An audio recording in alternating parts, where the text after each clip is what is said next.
Oi gente, tudo bem? O vídeo de hoje eu quero fazer uma salada doida, é uma mistureba completa. Eu quero falar de dois filmes que a princípio eles parecem que não tem nada a ver um com o outro, mas eu quero encontrar um caminho que eu acho que fala muito sobre os dois. Eu vou começar falando sobre A Menina que Matou os Pais e O Menino que Matou Meus Pais. Os filmes da Suzanne von Richthofen. E eu vou trazer para comparar com ele e para abordar o assunto que eu tô a fim de falar, O Último Duelo, que é o novo filme do Ridley Scott, que tá aí nos cinemas, enfim, e que é sobre dois homens que fazem um duelo mortal num período medieval, exatamente no século XIV. Tá, eu sei que você tá achando que você é muito maluco e até agora eu não falei exatamente o que eu vou falar, mas eu acho que esses dois filmes, eles conversam entre eles numa coisa muito interessante, que são escolhas dos diretores e lados de história. Mas eu vou chegar lá. Não desiste de mim, por favor. Acredita nesse vídeo. Meu pai eterno, esse vídeo vai ter 2 views. O Último Duelo, que é um filme do Ridley Scott, é aquele mesmo que fez Alien. E segundo meu amigo Felipe Moraes, é o único filme bom que ele fez. Enfim, rebobinando a fita. O Último Duelo conta a história de um duelo entre dois homens que teria sido o último duelo de morte, né? O último julgamento por combate, aquela coisa que era super famosa em Game of Thrones. Então, o último julgamento por combate ocorrido na França foi no século XIV, e foi entre o Jean de Carrouge e o Jacques Legray, que aqui é o Matt Damon e o Adam Driver. Só que esse filme ele escolhe uma fórmula narrativa que lembra um pouco a ideia que foi aventada nos filmes da Suzanne von Richthofen. Mas esses filmes eles conversam entre eles. E eu acho que é nessa conversa entre esses dois filmes que tem uma coisa muito interessante. Eu quero falar nesse vídeo sobre como as equipes escolheram contar histórias que têm diferentes pontos de vista. Só que em uma você pode fazer uma escolha, definir um lado que você quer contar, e no outro você tenta ficar em cima do muro, sabe? Dar uma tucanada. Nenhuma ofensa a nenhum partido político, pelo amor de Deus, YouTube. Meu nome é Luiz Prisco e esse é meu canal. E eu garanto que se você quiser entender um pouquinho sobre como o último duelo e a menina que matou os pais e o menino que matou meus pais conversam um com o outro, mesmo sendo uma história de uma assassina fria e de uns homens doidos lá na época medieval, segue comigo nesse vídeo. Mas antes, já deixa seu like, comenta aí se você tá afim de ver O Último Duelo, o filme do Ridley Scott, e também, por favor, se inscreve no canal. E claro, ativa o sininho, assim todo vídeo novo você vai ficar sabendo e não vai ficar por fora de nada. Simbora nessa aventura!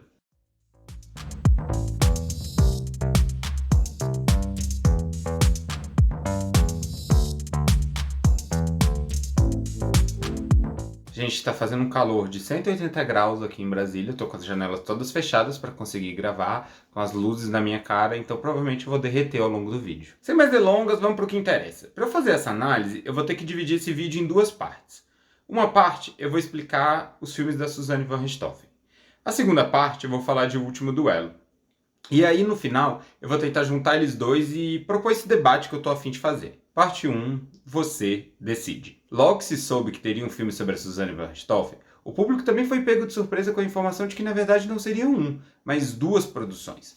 E aí qual era a ideia que tinha aí? Era de um lado contar a história da Suzanne, no A Menina que Matou os Pais, e também contar a versão do Daniel Cravinhos, namorado dela, em O Menino que Matou Meus Pais. É importante sempre ressaltar que são duas obras de ficção. Eles dramatizam o que supostamente teria acontecido com a Suzanne com base nos depoimentos deles no julgamento. Eu falo isso porque não é um documentário. Eles não estão, de fato, recontando aquela história. Claro que eles mostram, muito baseado no que eles disseram no julgamento, né, tanto a Suzanne quanto o Daniel, mas não é um documentário, um retrato da realidade. É um filme de ficção. Eu acho importante sempre fazer esse disclaimer. Mas bora lá. Acontece que os dois filmes, cada um tem mais ou menos 1h20, se comportam de maneira completamente opostas. Enquanto a Suzanne conta uma história, o Daniel conta outra. E nesse caso eu discordo um pouco aí das pessoas na internet. Eu acho que pouco importa a sequência que você vai ver o filme. Você vai ver primeiro da Suzanne, depois do Daniel, tá de boa. Eu vou deixar aqui no card um outro vídeo que eu fiz sobre isso, onde eu também opino um pouco sobre o filme. Mas, em resumo, isso aqui não é uma crítica. O que eu quero falar aqui é só dar um contexto. Eu acho os dois filmes ok, interessantes.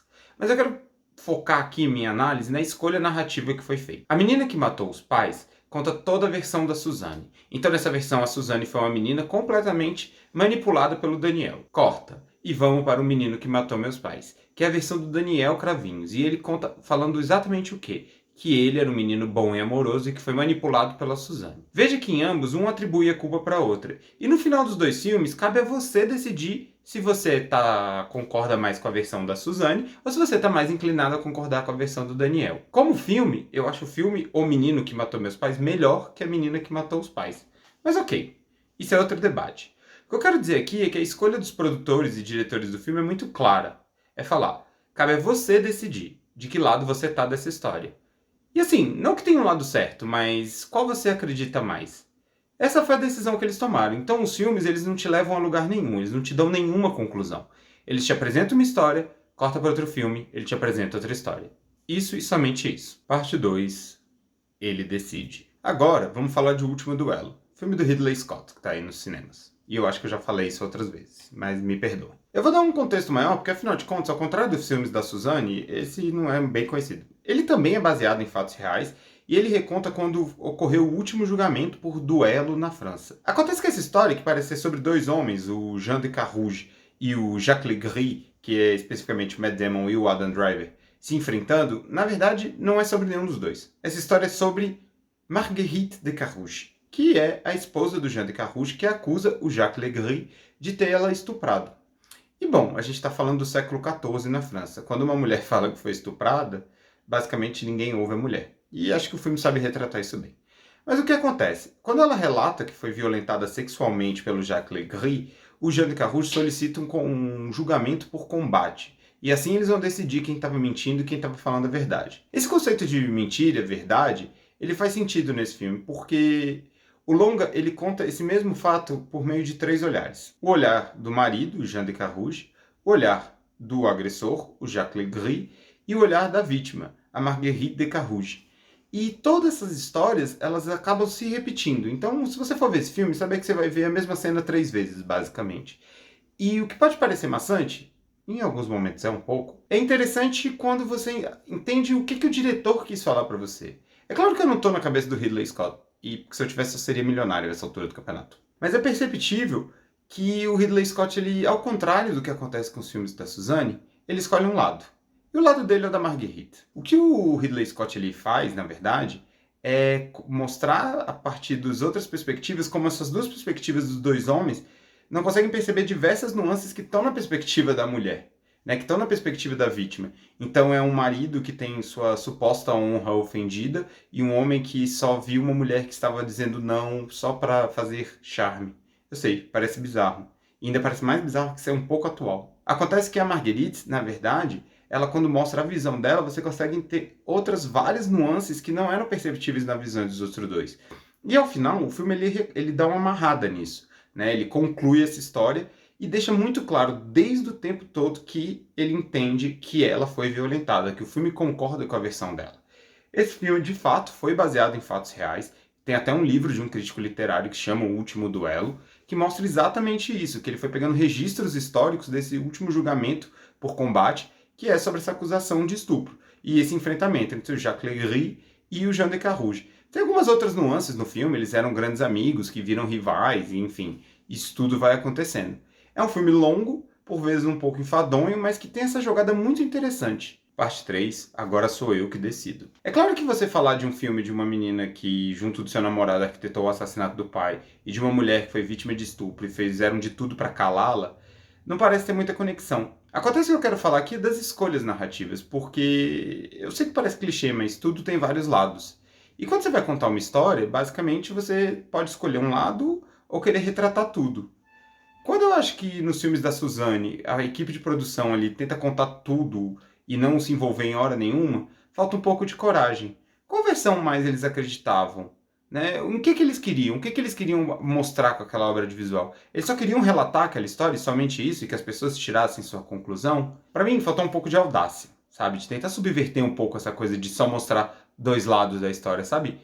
A gente já vive uma época que não dá mais pra ficar falando de outro ladismo, né, gente? E assim, eu como jornalista vivencio muito isso. Algumas coisas você não tem outro lado. Você não tem um sim ou não, uma oposição de ideias. Você não pode ser, sei lá, a favor de estupro, né, gente? Não tem como, né? Pode ser a favor de assassinatos e homicídios e etc. Então, essas questões não tem. Assim, você tem nuances dentro de coisas como, por exemplo, direitos humanos. Existem nuances, interpretações liberais, mais conservadoras, etc. E aí vai. Isso tudo bem. Agora, você vai ser contra direitos humanos? Isso não faz o menor sentido. Vocês concordam comigo? E me parece que os filmes da Suzanne, eles aderem a essa moda do outro ladismo, né? Então eu dou um lado e dou o outro. E isso não chega a lugar nenhum.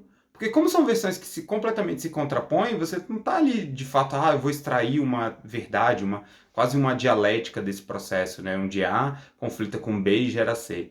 E justamente não gera porque os filmes eles não tentam buscar esse caminho, né? Esse caminho que reduz, essa ideia que sintetiza os dois pensamentos. Ao contrário, ele apresenta dois pensamentos e fala, se vira malandro. Já o Ridley Scott ele vai por um outro caminho.